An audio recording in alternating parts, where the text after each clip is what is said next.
नमस्कार,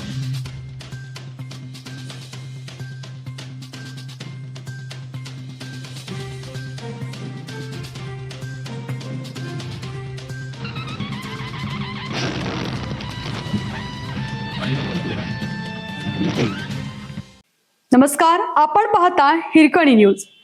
हिरकणी न्यूज प्रत्येक क्षण ताज्या घडामोडी आणि महत्त्वाच्या प्रत्येक बातमीसाठी नेहमी तत्पर. विट्यातील घरफोडीचा 12 तासात छडा. बलवडी फाट्याजवळ घडलेल्या घरफोडीच्या गुन्ह्याचा 12 तासात यशस्वी उलगडा करण्यात विटा पोलिसांना यश आलं आहे. या प्रकरणी एका संशयिताला अटक करण्यात आली असून त्याच्याकडून चोरीस केलेला 2,15,500 रुपयांचा सर्व मुद्देमाल जप्त करण्यात आला आहे. पृथ्वीराज संदीप साळुंके, वय वर्ष 19, राहणार नेवरी रोड, शाहूनगर, विटा, असं अटक केलेल्या संशयिताचं नाव असून तो मूकबधीर आहे.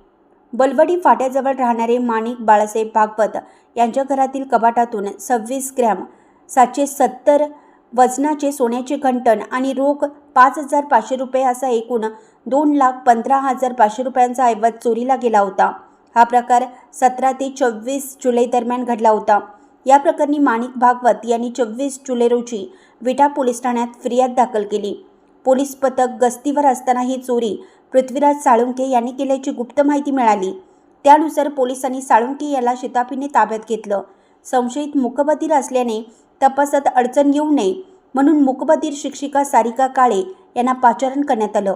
त्यांच्या मदतीने कौशल्यपूर्ण चौकशी केली असता त्याने गुन्ह्याची कबुली दिली. त्याला अटक करून चोरीस केलेले सोन्याचे घंटण आणि रोख रक्कम हस्तगत केली. पोलीस उपनिरीक्षक संग्राम पाटील तपास करत आहेत.